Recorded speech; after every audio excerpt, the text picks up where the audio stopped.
Hola, bienvenidos a Cine Esperanzas, el show de los cinéfilos cuarentones, en el que un par de señores que recuerdan el absoluto terror de ver el show de los Teletubbies los reta a mantenerse despiertos durante los siguientes minutos en los que vamos a parlotear sobre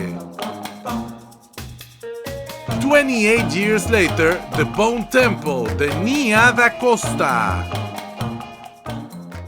Bienvenidos, estamos aquí reunidos una vez más para celebrar nuestro ritual de amor por el cine. Yo soy Francisco Rodríguez y estoy con mi hermano del alma, Fernando Sefink, en esta fiesta en la que platicamos de cine y de las películas de ayer y de hoy que nos han dejado marca, positiva o negativa.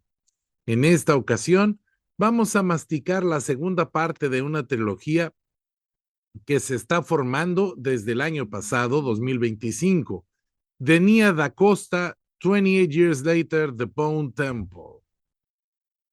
El año pasado, en el episodio 212 de la numeración Legado, o sea, el 12º episodio de la temporada 6, platicamos del 28 días, platicamos de 28 Days Later, de 28 días después, que en México se llama Infección, no. Es que le pusieron un nombre que ni al caso. Y de embarrada mencionamos también 28 Weeks Later, que es la secuela dirigida por otra persona con otro estilo y que prácticamente ha sido borrada de la franquicia. Después, en el episodio 234, que corresponde al 34 de la sexta temporada, platicamos duro y tendido sobre 28 Years Later, que también es de Danny Boyle y que de alguna manera no reinicia, pero digamos que funciona como secuela, reinicio de la franquicia 28. Aunque se rodó al mismo tiempo que la primera parte, El Templo de los Huesos fue dirigida por Nia Da Costa, directora estadounidense de ascendencia africana que nació en Nueva York en 1989. Se graduó de la Escuela de Artes en 2011 y que cita a Martin Scorsese y a Francis Ford Coppola como sus más grandes influencias. La primera película de Nia Da Costa, Little Woods, le abrió la oportunidad de dirigir una secuela de la clásica cinta de horror Candyman, con Jordan Peele como su mentor. La cinta tuvo suficiente éxito como para que la invitara Marvel a dirigir la película The Marvels en 2023. Película que a mí personalmente me gustó mucho, pero sé que a la mayoría nomás no les gustó nadita. Fue un fracaso tototote. En 2025 dirige Eda y pues esa película no la hemos visto. Fernando y yo nos la apuntamos de tarea y esto nos lleva a su quinta película, que es la que nos interesa hoy. Lo primero que debo decir es que es una película que a mí personalmente me gustó mucho, provocó sentimientos crudos, sinceros, duros. Comienza justo donde nos deja. El niño Spike ha sido rescatado por una secta de jóvenes psicópatas que, si no fuera horriblemente sanguinaria, serían graciosos.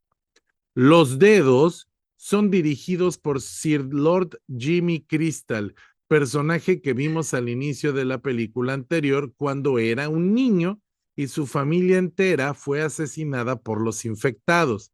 Spike tiene que sobrevivir a un brutal rito de iniciación que consiste en pelear a muerte con uno de los dedos y ganar matándolo para tomar su lugar. La película no tiene compasión y empieza mostrándonos el mundo brutal al que estamos acostumbrados.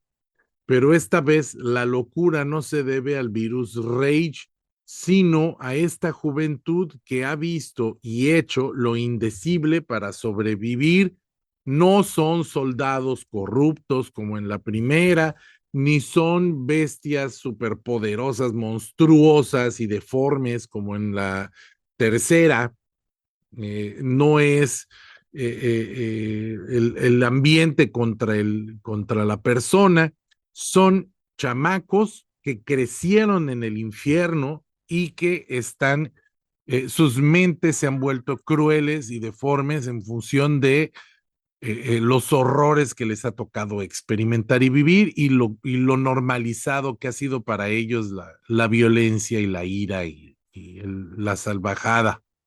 Esta cinta nos recuerda el origen. Estamos viendo una película de terror.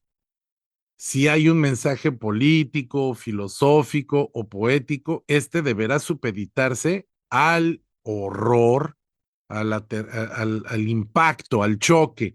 Y Nia Da Costa ha decidido ser respetuosa de Garland y de Boyle, pero sigue su propio camino.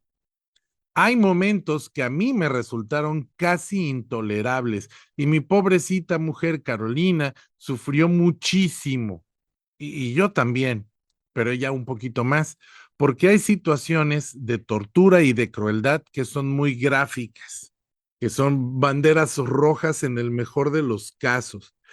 De hecho, el elemento más importante de esta película es justamente el contraste que se da entre lo que vive el niño Spike, que trata de sobrevivir al infierno, y lo que vive el doctor Kelso, que ha estado haciendo descubrimientos sorprendentes en Samson, el peligrosísimo alfa que en la primera película fue la principal amenaza y que apunta a drogarlo, perdón, apunta de drogarlo con dardos, lo han ido domando, logrando tener poco a poco una relación más humana con este infectado. La película en un estado no, natural no debería gustarme porque a mí las películas de tortura simplemente no me gustan. Soy demasiado empático y sensible. Bueno, no sé si empático, pero lo menos simpático y sensible a esto y me produce muchísimo malestar, mucho más que ver sangre, porque cuando veo películas como, no sé, Pesadilla en la calle del infierno, pues lejos de que me den miedo, me dan un poco de risa porque son tan exageradas que no puede ser real. Pero cuando las cosas se ponen crueles, abusivas, a mí sí me provoca estrés y no dejo de identificarme con las víctimas, entonces no me siento a gusto. Pero esta película está tan bien hecha, está tan bien realizada, tiene momentos que balancean esa crueldad que me permitieron disfrutar la película a pesar de lo dura y difícil que es. Es una película de horror, hay mucho horror corporal, horror de torturas, y no es diferente a una película de Saw, por ejemplo, o de ese tipo de cine, o de Hostel. Sí, sí es diferente en el sentido de que el montaje, el guión y la estructura general de la obra te permiten disfrutarla a pesar del horror que estás experimentando y viviendo. Y porque todo este horror se justifica y se entiende perfectamente, tiene un objetivo, tiene un sentido, hay una lección moral detrás de todo esto y principalmente pues lo terrible que es o lo importante que es la infancia para un niño, la manera en la que sobreviven estos muchachos. Jimmy, por ejemplo, es como Spike, es lo mismo que está viviendo Spike, pero Jimmy ya es un hombre adulto que ya está dañado más allá de cualquier posible ayuda. Ya no se le puede rescatar. Y yo lo que sí rescato es el trabajo actoral de este actor. Resulta que yo no lo conocía o al menos no lo había identificado antes porque yo no había visto películas con él o yo pensaba que no había visto películas con él, pero en realidad ya buscando información en IMDb descubrí que sí lo conocía, que el actor se llama Jack O'Connell Y justamente acababa yo de ver, no hace mucho, la película de Sinners, donde hace el papel de un vampiro muy parecido en cierta forma a este personaje, a Jimmy. Fuera de eso, él tiene una filmografía muy grande que no, de ninguna película, de ninguna de esas películas las había visto, pero es un personaje muy bien logrado, muy bien construido y que produce en nosotros incomodidad, que es difícil sentir empatía por él, pero al mismo tiempo, pues como conocemos su trasfondo, entendemos de dónde viene esta locura, eh, completo desapego por la humanidad, este disfrute de la crueldad. Entonces, bueno, yo disfruté mucho esta película, a pesar, insisto, es que es una cosa muy extraña, a pesar de lo dolorosa, de lo difícil, de lo choqueante que puede resultar. Destaco también Alfie Williams, es un niño muy talentoso, esperemos que no lo destruya Hollywood, que no se lo coma. Tenemos a Erin Kellyman, que es una actriz que la hemos visto en otros papeles icónicos, pero papeles de menor importancia, porque ella es en Nest, en Solo, ella salió en la serie de televisión de Willow, salió en la serie en esta serie de Marvel del Capitán América, pero ella es muy buena actriz. El problema es que las obras en las que ha salido no han tenido tanto éxito como ella es buena como actriz, y en este caso hace un papelazo. El personaje de Jimmy Inc. es probablemente uno de los más interesantes.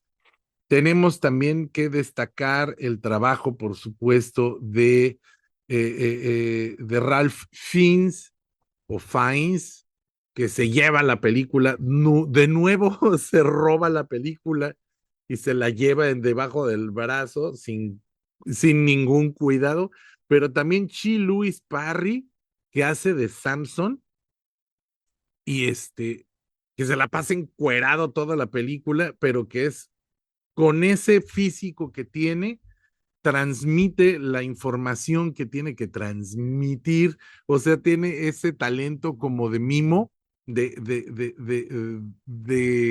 comunicar sin palabras lo que está pensando, lo que está haciendo, lo que... Es una película muy bien lograda. Espero no estarlos asustando. Sí creo que hay que verla con mucho cuidado, porque si no tienen ustedes una tripa fuerte y si no tienen mucha fuerza en el corazón, sí les puede estrujar mucho y se les puede hacer muy difícil en algunos momentos. Pero ahora me interesa escuchar la opinión de Fernando, que sobre todo él, que siempre ha sido un experto en este tipo de cine y que pues ahora nos va a platicar un poco sobre su experiencia viendo El Templo de los Huesos en vísperas de que anuncien cuándo sale la tercera. ¿Cómo la ves, Fer? Hola Paquito, hola amigos que nos escuchan. Muchas gracias por esta introducción. Como siempre, excelente y como siempre, a mí no me queda más que coincidir con todos tus comentarios. Creo que está fantástico el trabajo de dirección de Mia da Costa. Creo que está fantásticas las actuaciones, todos, el chavo que la hace de líder de estos dedos, de los Jimmys, perdón, el actor que la hace de Samson. Creo que le das al clavo cuando dices que es como una especie de mimo, porque literalmente está actuando casi sin palabras. Y es interesantísimo, para mí es interesantísimo ver la evolución de Samson, porque al principio pues nomás es así una bestia drogada, básicamente.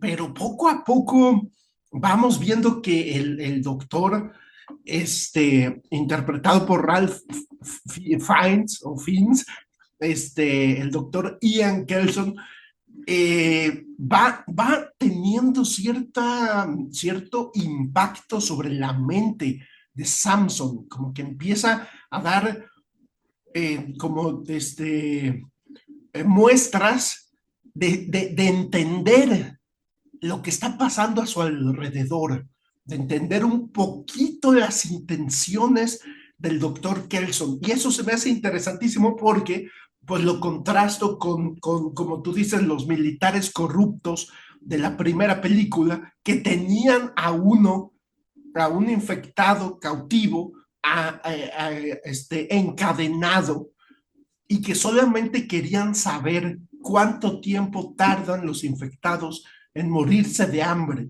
Entonces, esa crueldad de los soldados, esa falta de humanidad, contrasta totalmente con el doctor Ian Kelson, que está tratando de comunicarse con Samson. O sea, no solo está tratando de buscar como una cura, de buscar solución al problema, es evidente que se siente tan solo, porque pues, el ser humano es un animal gregario, que pues es evidente que está buscando conexión con Samson.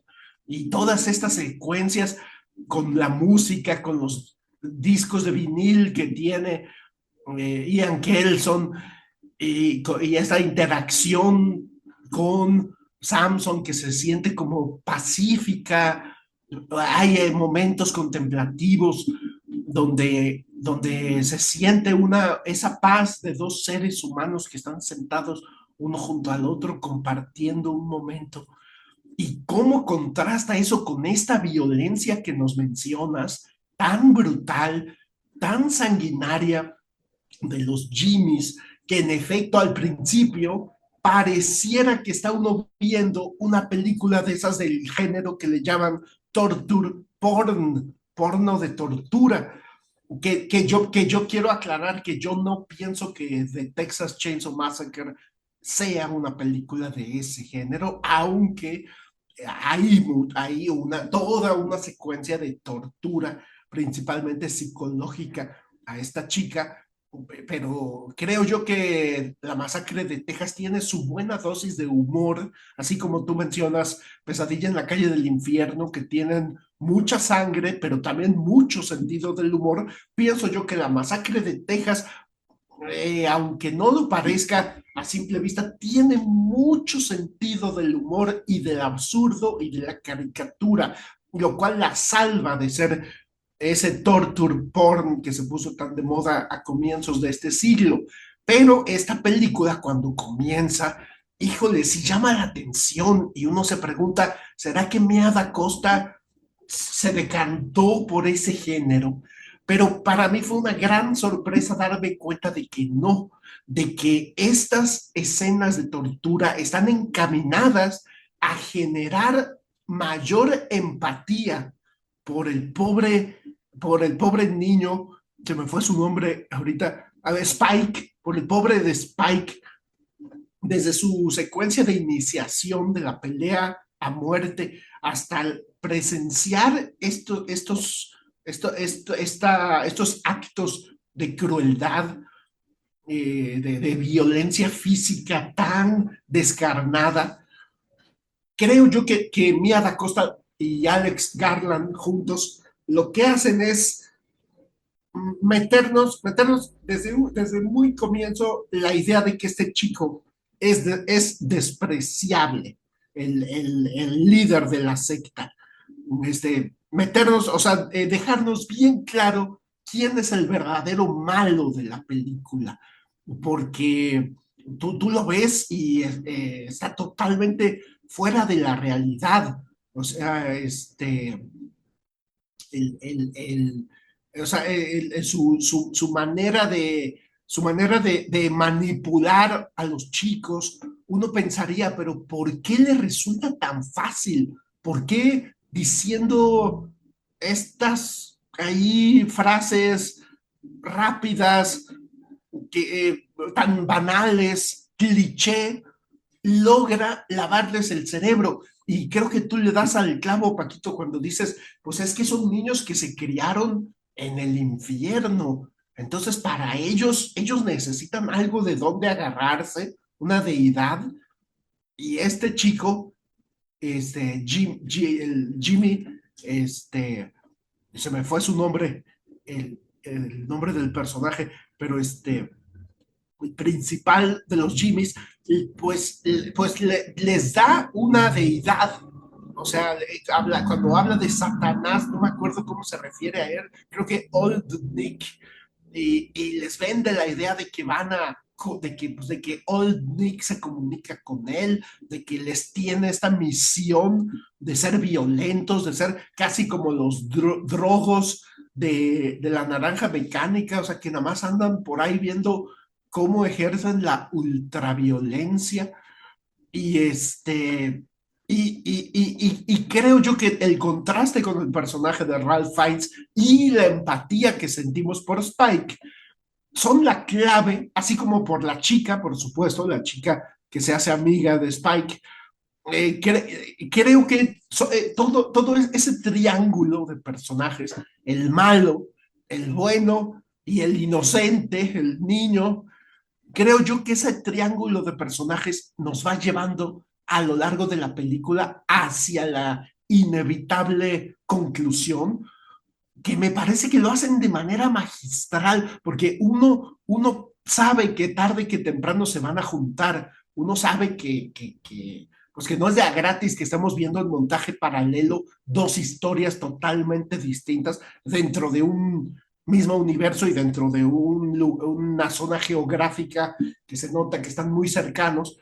Y cuando finalmente se encuentran, creo yo que es una gran escena entre el líder de los Jimmys y el doctor Ian Kelson, cuando le confiesa lo que está haciendo, cuando le queda claro a Ralph Fiennes que él está manipulando a los chavos con la idea de que van a conocer al diablo, y cuando le propone pues, que lo ayude a seguir manipulando, a hacer como a cimentar esta manipulación mental con una presencia, con su propia presencia física que además prácticamente se ve satánica, o sea, es un tipo con un templo de huesos, con la piel naranja, o sea, fácilmente les puede hacer creer que él es Old Nick encarnado. Y cuando finalmente se lleva a cabo digamos, el tercer acto de la película, que comienza con este número musical que es muy cómico, muy divertido, y que cuando empieza esta música de Iron Maiden y vemos a Ralph Fiennes bailar, cantar, brincar con toda esta parafernalia de fuego, así echándoles como un polvito que los hace como que los droga, y entonces los hace sentir aún más que están en presencia del mismísimo Satanás. Yo pienso que ese número musical es la clave donde Mia da Costa nos está diciendo: discúlpenme porque los hice pasar por esa crueldad de tortura, pero era necesario. Pero aquí les va un número musical divertido, cómico, para que vean que no era mi intención hacerlos sentir mal. O sí, pero en pro de un tercer acto que se sienta redentor, un tercer acto que se sienta dramático, que lo que esté en juego en el tercer acto realmente nos importe como espectadores, que no estemos pues además presenciando ahí una oposición de fuerzas porque tiene que haberla, sino que nos importe realmente el destino de Kelson, el destino de Samson, que nos importe el destino de Spike. Y creo yo que es ese tercer acto, después de que platican supuestamente con el diablo, de que el Jimmy mayor casi prácticamente nada más le dice al diablo: tú dime sí o no. ¿Quieres que yo haga esto y que nos dediquemos a esto y que nuestra misión de vida sea esta y aquella? Y ya a Ralph Fiennes no le queda más remedio que decir sí. ¿Y quieres que hagamos esto y que en tu nombre llevemos a cabo la obra de no sé qué tanto, y a Ralph Fiennes no le queda más que decir que sí, hasta que llega un momento, y aquí ya le voy a parar para no caer en el terreno de los spoilers, donde Ralph Fiennes dice, híjole, a esto le tengo que decir que no. Y a partir de ahí se desata un clímax que a mi parecer está muy logrado, es redentor, le hace justicia a los personajes que sufrieron, le hace también justicia a los personajes que fueron malos. O sea, creo yo que Mia da Costa al final nos está diciendo, yo también soy fanática del cine de terror ochentero, noventero como ustedes. O sea, si tuve que hacer un poquito de torture porn, fue en pro del drama, de la empatía, que ustedes pudieran sentir y de la antipatía que ustedes puedan sentir por el Jimmy líder.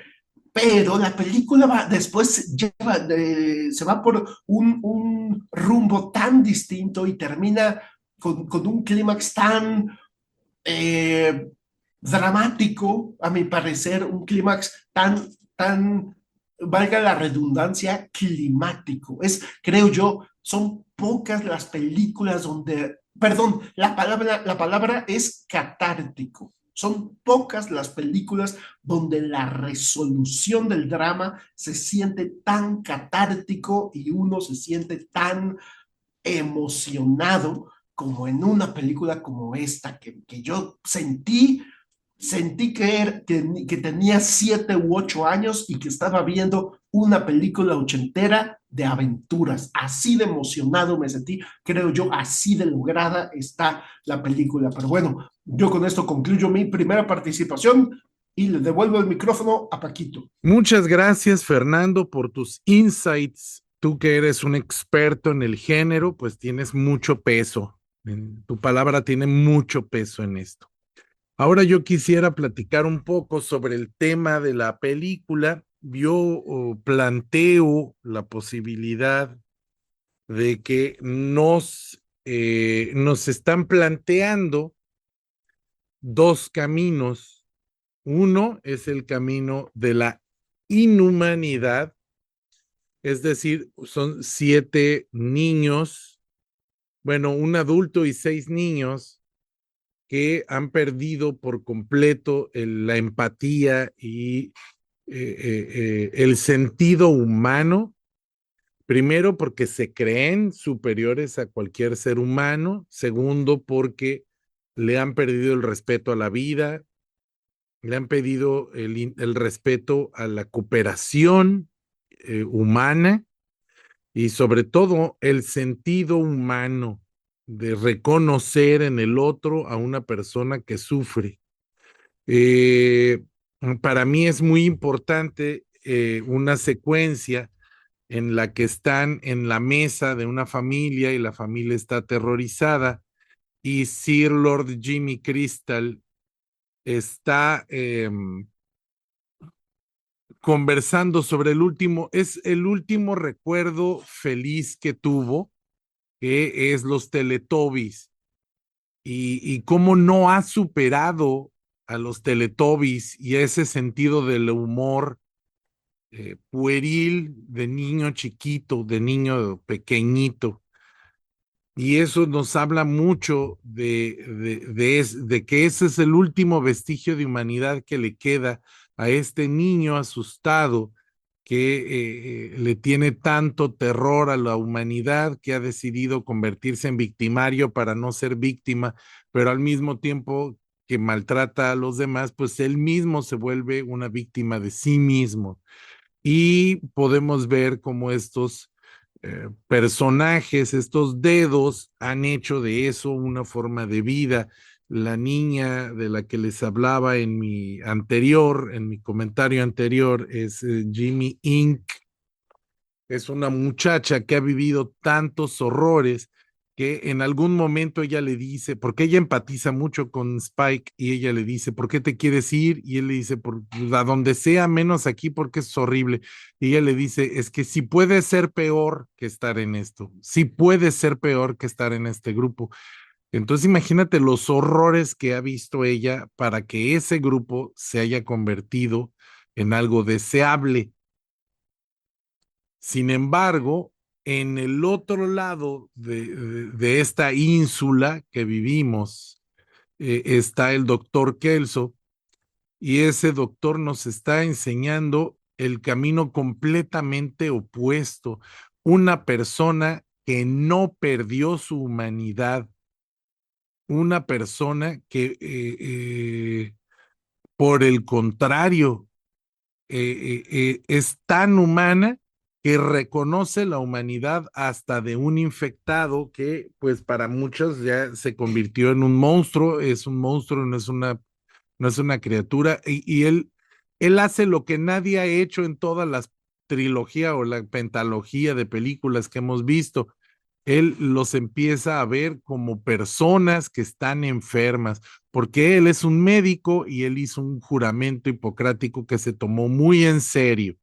Entonces, vemos al grupo de personas inhumanas que han perdido toda sensibilidad y toda humanidad, y vemos a la persona que es muy humana, muy profundamente humana. En la primera versión, en la versión inhumana, hay un momento en el que una mujer embarazada está huyendo y Spike le pide que se lo lleve con ella. Y esa mujer no tiene la empatía, la sensibilidad para darse cuenta de que es un niño asustado y que él también es una víctima de los Jimmys, y lo golpea y lo deja a su suerte, lo que nos prueba que todos podemos ser inhumanos, que todos podemos caer en eso, porque nuestras experiencias nos pueden empujar a eso. Entonces, el horror que acaba de vivir la hace pues, no, perder por completo la capacidad de empatía con el niño. Mientras que el doctor Kelso es tan humano, que logra hacer lo impensable, dedicarle tiempo, energía y esfuerzo y correr el riesgo de morir para tratar de entender y encontrar una cura para estos seres enfermos, para estas personas que padecen de una enfermedad. Y yo creo que eso es lo más relevante de esta parte de la película. En la primera película vimos a Spike y a la relación de Spike con su papá, y es todo eh, las experiencias de vida de un grupo de personas que les tocó bailar con la más fea, pero la segunda retoma ese tema, el tema de la humanidad, el tema del sentido humano, y ahora nos dicen, es el único camino en el que podemos salir avantes. Este es el único camino en el que sí podemos salir avantes, que es la cooperación y el sentimiento, el sentido humano. Hemos sobrevivido a muchas cosas a lo largo de la historia de la humanidad por cooperar. Esa ha sido la clave para sobrevivir, cooperar, y el sentido humano ha sido una herramienta evolutiva mucho más productiva que el salvajismo y la fuerza. Habrá que ver, habrá que ver para dónde llevan esta película en la última parte de la trilogía, porque, mm, perdón, una disculpa a mi productora ejecutiva que me regaña cada que bostezo. Perdón. Vamos a ver hacia dónde nos llevan con la última parte de esta película, para ver cuál va a ser el mensaje final de Garland, porque recuerden que esta película se sigue llamando 28 años después, tiene un subtítulo, El Templo de los Huesos, pero sigue siendo parte de la misma trilogía.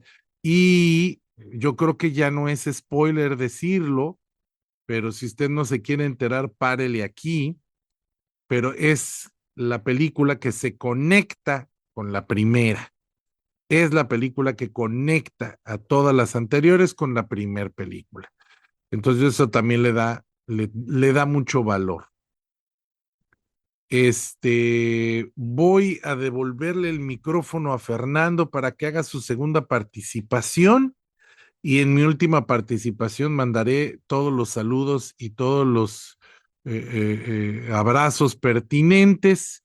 Yo solo quiero terminar mi comentario diciéndoles que es una película altamente recomendable, pero que debe ir con la advertencia de que tiene contenido extremadamente fuerte. No es para cualquier gusto. Me da mucha pena que una película tan buena haya triunfado con la crítica, haya triunfado con el público, haya sido tan ampliamente aceptada y de todos modos haya sido un fracaso en taquillas. Pero supongo que eso es un problema que ya escapa a la definición tradicional de cine y que ya nos exige redefinir lo que es una película exitosa. Pues tómala, Fernando, te devuelvo el micrófono. Muchas gracias, Paquito. Este, pues, ¿qué más puedo yo comentar? Creo yo, me parece interesantísimo justo lo que dices, que la película se sigue llamando 28 años después y que la siguiente también se llamará 28 años después y tendrá otro subtítulo. Entonces, se me hace muy interesante porque estamos hablando de una trilogía dentro de otra trilogía, es decir, la trilogía es 28 días, 28 meses y 28 años. Nada más que resulta que 28 años son tres películas y eso lo vuelve una pentalogía.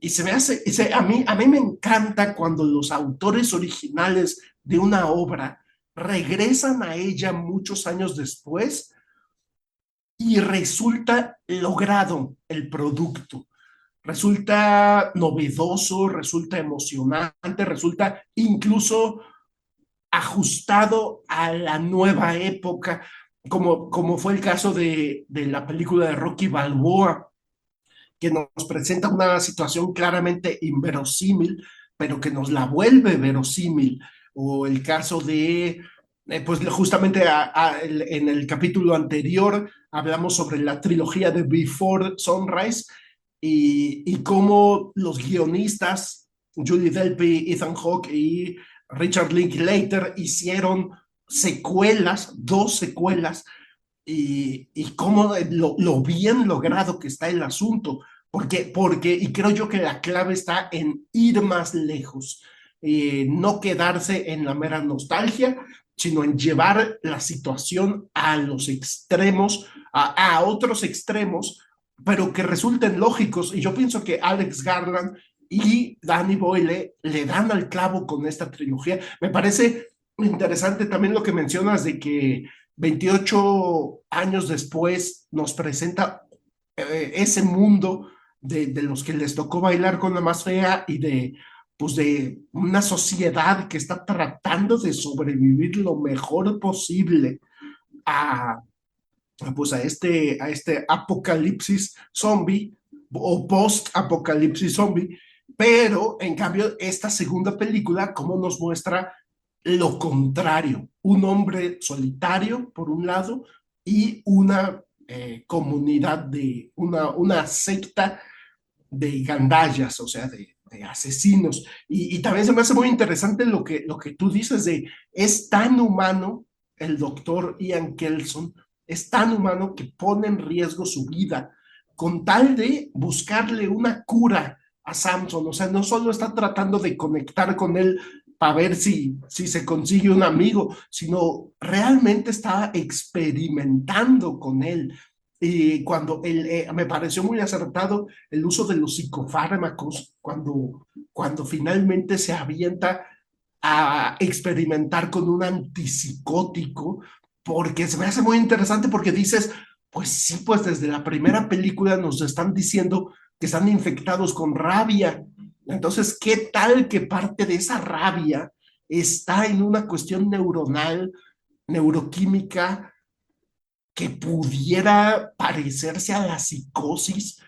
Y se me hace interesante porque creo yo y creo que no me acuerdo si lo comenté contigo, de que se parece mucho a las películas de George Romero, en las que cada, cada película te muestran una nueva faceta de las criaturas. Cada película no se conforma con, pues una nueva aventura con nuevos personajes que matan zombies y ya, sino que siempre hay una evolución. Y a mí me encanta la de Land of the Dead, en la que hay una sociedad, también una sociedad que está tratando de sobrevivir, que tienen sus murallas, las murallas de la ciudad cerradas, y un grupo de zombies, pues que son tratados como ciudadanos de cuarta, que son tratados de manera justamente, como tú mencionas, inhumana, y que se rebelan demuestran que ellos también tienen dignidad, aunque sean zombies. Y entonces creo yo que Alex Garland y Danny Boyle van por un camino muy similar, o sea, van por una exploración de qué significa el zombie, no nada más yo la verdad solo vi la primera temporada que fue muy cortita de Walking Dead, ya no la exploré más, no sé qué tanto se tomen la molestia de explorar la condición zombie, pero creo yo que Danny Boyle y Alex Garland, perdón, se están tomando la molestia de ver qué onda, o sea, de ver si hay alguna cura posible o si hay algún final feliz posible. Creo yo que se queda como ese interrogante, sobre todo porque, como tú dices, este spoiler que el que no quería escucharlo ya no se está escuchando, pero que van a cerrar con broche de oro y de manera, creo yo, que se cierra la pentalogía de manera lógica, trayendo al personaje principal de la primera película, que además es un hombre muy humano, que ya nos demostraron en la primera película que es muy humano, y que en este epílogo nos vuelven a mostrar lo humano que es cuando su hija le pregunta, ¿los ayudamos o los dejamos a su suerte? Y él le dice, los ayudamos.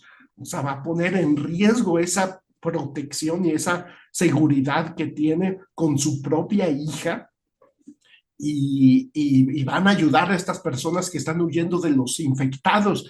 Entonces creo yo que yo le tengo mucha confianza a Boyle y a Garland de que pueden cerrar con broche de oro, y si no, aunque no sea un cierre magistral, aunque no sea la perfección, aunque no sea Toy Story 3, como diría Tarantino, pero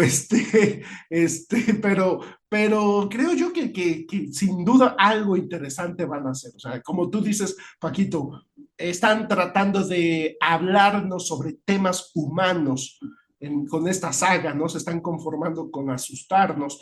Y entonces al hablar sobre temas humanos, creo yo que puede haber una reflexión bastante interesante en el cierre. Y por último, quisiera comentar sobre los aspectos técnicos, porque estaba yo leyendo una entrevista en la que Ralph Fiennes dijo que el estilo de dirección de Danny Boyle fue muy libre, fue muy espontáneo, porque tenían las camaritas de iPhone, tenían muchos iPhones para filmar, y entonces pues se podían mover rapidísimo por los diferentes sets y locaciones. Y dijo Ralph Fiennes que fue que por eso ese estilo visual como medio caótico que tiene la primera, 28 años después, se debe a que Danny Boyle deliberadamente así lo hizo, ¿no?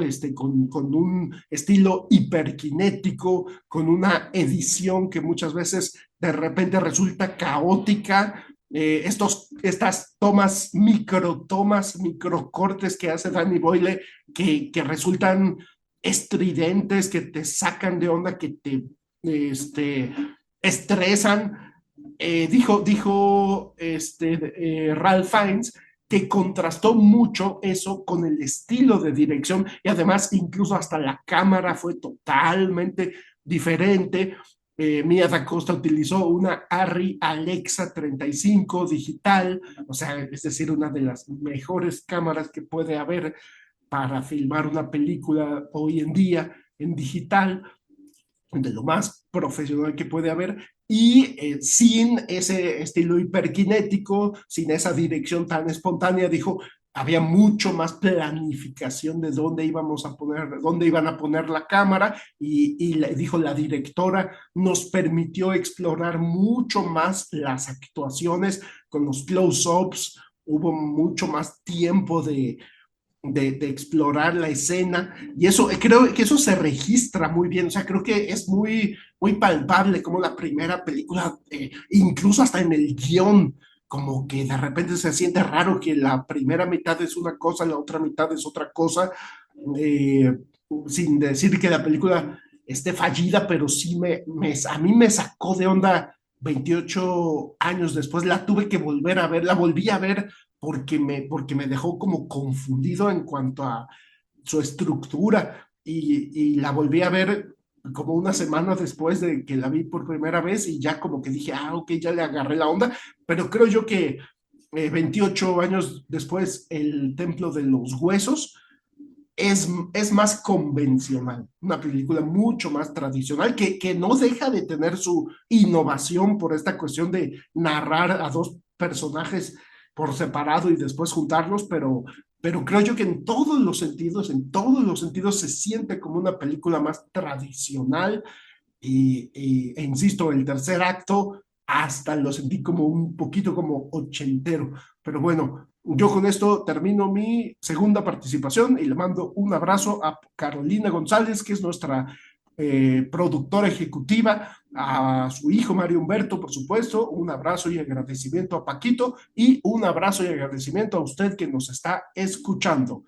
Gracias, Paquito. Muchas gracias a ti, Fernando. Pues estamos aquí terminando, cerrando este episodio. Oiga usted, qué barbaridad, pero ya estamos en el episodio 10 de la séptima temporada. Episodio 10 de la séptima temporada. Al paso que vamos, se nos va a acabar el año bien rápido. No sé cuál es la numeración. Legado, déjame ver. Ahorita te lo checo, pero vamos volando para el capítulo 300. Sí, es el capítulo 262. Wow. Y ya llevamos, pues yo creo que más de un año sacando episodios ininterrumpidos cada semana. El año pasado logramos la marca histórica de 52 episodios al año sin tener una sola semana perdida. El año anterior habíamos hecho 52 episodios, pero habían trucos ahí que habíamos tenido que hacer para que pudieran alcanzar porque no habían cabido. Y a partir de ese año, del 2024, no hemos tenido una sola semana sin episodio, lo que ha sido una labor titánica, pero muy satisfactoria, harto satisfactoria. Pues bueno, vamos a tener el episodio 300, yo creo que a finales de este año, y pues es algo que ninguno de los dos pensó jamás, que llegáramos a ese número. Están creciendo el número de seguidores en YouTube. Son poquitos, pero para nosotros son un chorro. O sea, tenemos 100 y para nosotros 100 pues es toda la gente que conocemos, ¿no?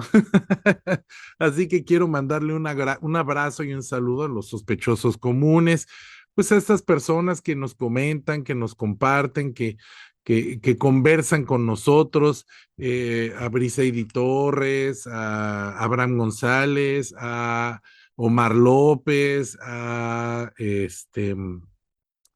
Fernando Rivero, a todos, a Víctor Domínguez, por supuesto que a mi papá Cuauhtémoc Rodríguez, a Carolina González, que es nuestra productora ejecutiva. Ella hace un trabajo muy fuerte porque mientras estoy aquí aplastado, editando, subiendo los videos, grabando, escribiendo, ella está haciendo cosas en vez de que yo lo ayude, y es un aporte muy sustancioso para el programa. Sin ella no podríamos hacer nada. También es nuestro público cautivo porque es la primera que ve los videos conmigo ahí sentadita como si fuéramos público. Entonces, pues con mucho amor le dedicamos este programa a ella y a Marito, mi hijo, que está creciendo mucho y es un tanque, un huracán muy activo, muy fuerte, muy inteligente, brillante, y pues ellos son los que nos motivan, bueno, me motivan a mí, porque son mi esposa y mi hijo, para estar aquí con ustedes. Les agradecemos el tiempo y la oportunidad de estar con nosotros. Vamos a seguir sacando episodios de Sin Esperanzas mientras haya gente dispuesta a escucharlos.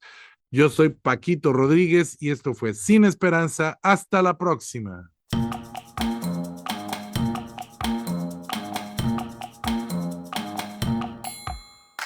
Esta fue la 7ª temporada de Sin Esperanzas, el show de los cinéfilos cuarentones, con Fernando C. Fink y Paquito Rodríguez. Puedes escucharnos en nuestra página de Facebook, nuestro canal de YouTube y también en Spotify. ¡Hasta la próxima!